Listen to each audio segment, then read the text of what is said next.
سلیمان علیہ السلام کی دعوت کا قصہ۔ بسم اللہ الرحمن الرحیم۔ السلام علیکم ناظرین گرامی، حضرت سلیمان علیہ السلام کو اللہ تعالیٰ نے غیر معمولی طاقت عطا فرمائی تھی۔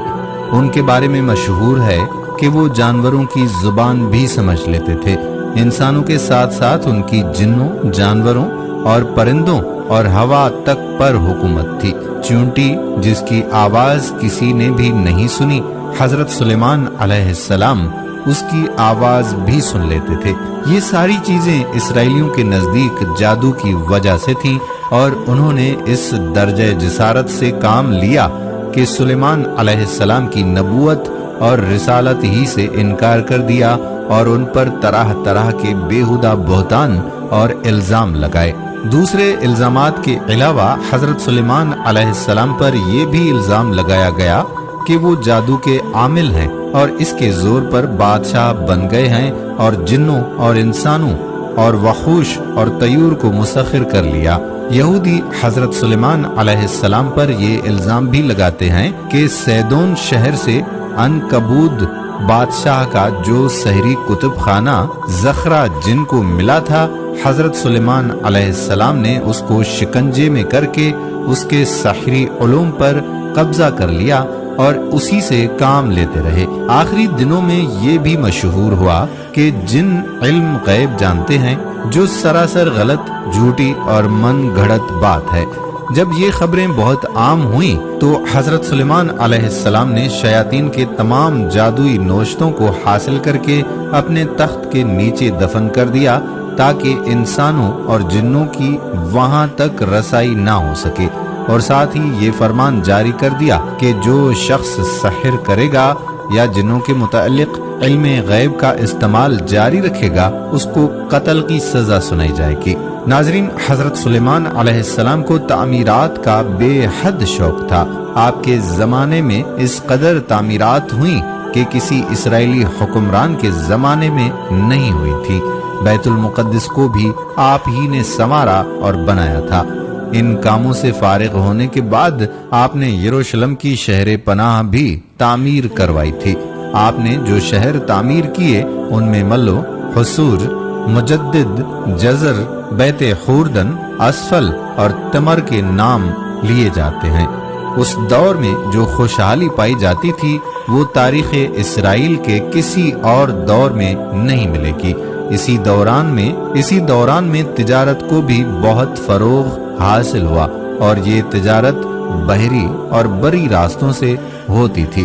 آپ کا بحری بیڑا حیرام کے بحری بیڑے کے ساتھ ترسیس کو جاتا تھا، اور یہ ترسیس اندلس میں تھا۔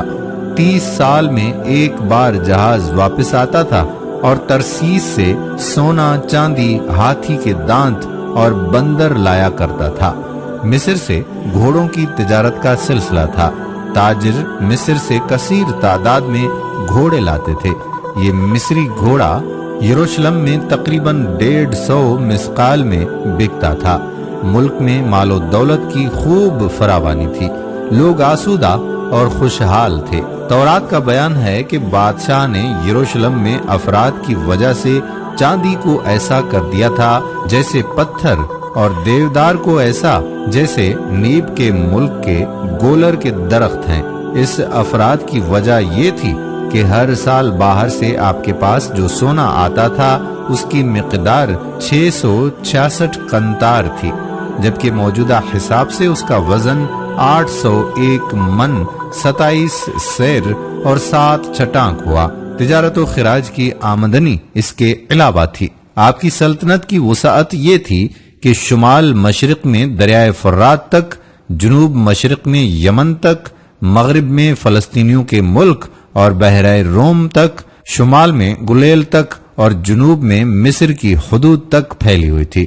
تورات کے مطابق حضرت سلیمان علیہ السلام نے 700 شادیاں کی، اور 3 حرمیں اس کے علاوہ تھیں، لیکن ایک حدیث مبارکہ کے مطابق آپ کی 70 بیویاں تھیں۔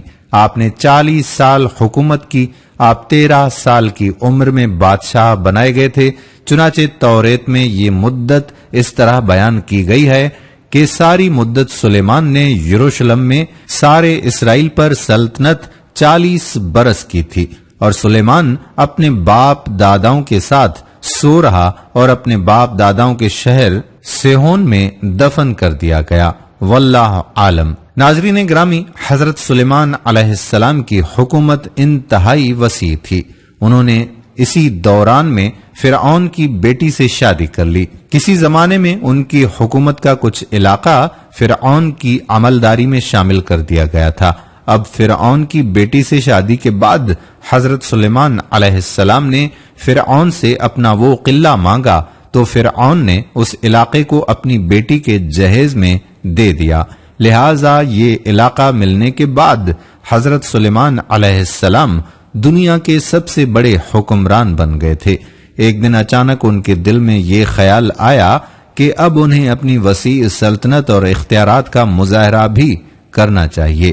کافی غور و فکر کے بعد حضرت سلیمان علیہ السلام نے یہ فیصلہ کیا کہ وہ اپنی رعایا کی دعوت کریں اور اس دعوت میں جنوں اور انسانوں کے علاوہ اللہ کی پوری مخلوق کو دعوت دی جائے۔ چنانچہ انہوں نے اعلان کر دیا کہ جملہ مخلوق مقررہ دن حاضر ہو جائے، ان سب کا کھانا سلیمان دیں گے۔ اس دن جنوں نے بڑی بڑی دیگیں تیار کر دیں۔ ان دیگوں کی تعداد 2007 بیان کی جاتی ہے اور ہر دیگ ایک بہت بڑے تالاب جتنی تھی۔ قرآن کریم میں بیان ہوا ہے کہ سلیمان علیہ السلام نے جو چاہا بنوایا، قلعوں اور ہتھیار سے، اور تصویریں اور لگن تالابوں کی مانند دیگیں اتنی ہی بڑی یہ ایک ہی جگہ رکھی رہتی تھیں۔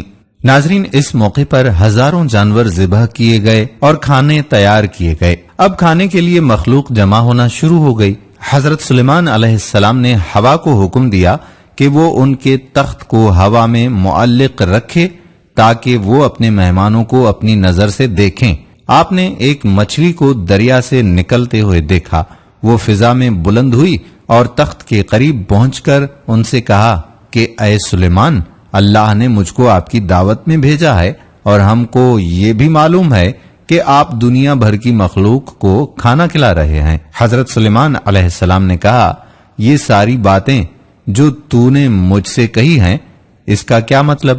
مچھلی نے کہا، سچی بات تو یہ ہے کہ میں آپ کا کھانا کھانے کے بعد بھی بھوکی اٹھائی گئی ہوں۔ حضرت سلیمان علیہ السلام نے کہا، ابھی تو اللہ کی مخلوق کھانے میں مشغول ہے، اسی لیے کچھ صبر سے کام لے۔ اس پر مچھلی نے کہا کہ اے سلیمان، اللہ نے مجھے آپ کی دعوت میں بھیجا ہے اور میں یہ بھی جانتی ہوں کہ آج آپ نے جملہ مخلوق کے لیے کھانا تیار کیا ہے۔ میں اس وقت بہت بھوکی ہوں، لہٰذا آپ پہلے میری بھوک مٹا دیجئے۔ حضرت سلیمان علیہ السلام نے کہا، تو عجب بے صبری مچھلی ہے، میں نے تجھ سے کہہ تو دیا کہ تو ذرا صبر سے کام لے، دوسرے کھا لیں، اب اس کے بعد تو خوب آسودہ ہو کر کھائے گی اور تیری بھوک مٹ جائے گی۔ لیکن اس مچھلی نے کہا کہ میں اتنی دیر انتظار نہیں کر سکتی۔ تب حضرت سلیمان علیہ السلام نے عاجز آ کر کہا، اچھا اگر تو انتظار نہیں کر سکتی تو پھر جتنا تجھے کھانا ہے کھا لے۔ یہ سنتے ہی مچھلی نے میدان میں جو کھانا تیار رکھا تھا سب ہی ایک لقمے میں کھا لیا اور کہنے لگی، اے سلیمان، میں اب بھی بھوکی ہوں، مجھ کو اور کھانا کھلائیے۔ حضرت سلیمان علیہ السلام نے مچھلی سے کہا، تو کمال کی مچھلی ہے کہ سب کے حصے کا کھانا کھا لیا اور تیرا پیٹ اب بھی خالی ہے۔ مچھلی نے بتایا، اے سلیمان علیہ السلام، اللہ مجھ کو ہر روز کھانے کے لیے 3 لقمے مہیا کرتا ہے اور یہ آج تو نے مجھے کھلایا وہ میرے لیے صرف 1 لقمہ تھا، ابھی 2 لقموں کی کسر باقی ہے، براہ کرم وہ 2 لقمے بھی مہیا کر دیجئے۔ میں تو آج آپ کی مہمانی میں بھوکی رہ گئی، مجھے اندازہ ہے کہ میری ہی طرح تم دوسروں کو پیٹ بھر کر کھانا نہیں دے سکو گے اور تم نے لوگوں کو ناحق بلوایا ہے، میری طرح سب ہی شاکی ہو کر واپس جائیں گے۔ ناظرین، حضرت سلیمان علیہ السلام اس قدر حیرت زدہ ہوئے کہ ان پر بے ہوشی طاری ہو گئی۔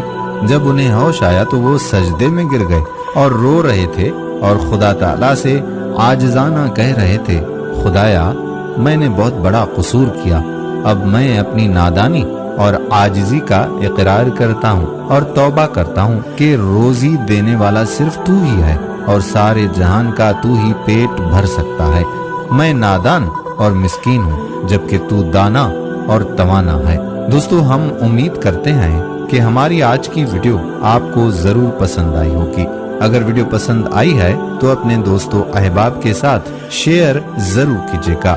اگر آپ نے ابھی تک ہمارا یوٹیوب چینل قصص الانبیاء سبسکرائب نہیں کیا تو چینل کو سبسکرائب کر کے بیل آئیکن کو پریس کر لیں تاکہ یہاں پر جتنی بھی ویڈیوز اپلوڈ ہوا کرتی ہیں ان کا نوٹیفیکیشن آپ کو بر وقت ملتا رہے۔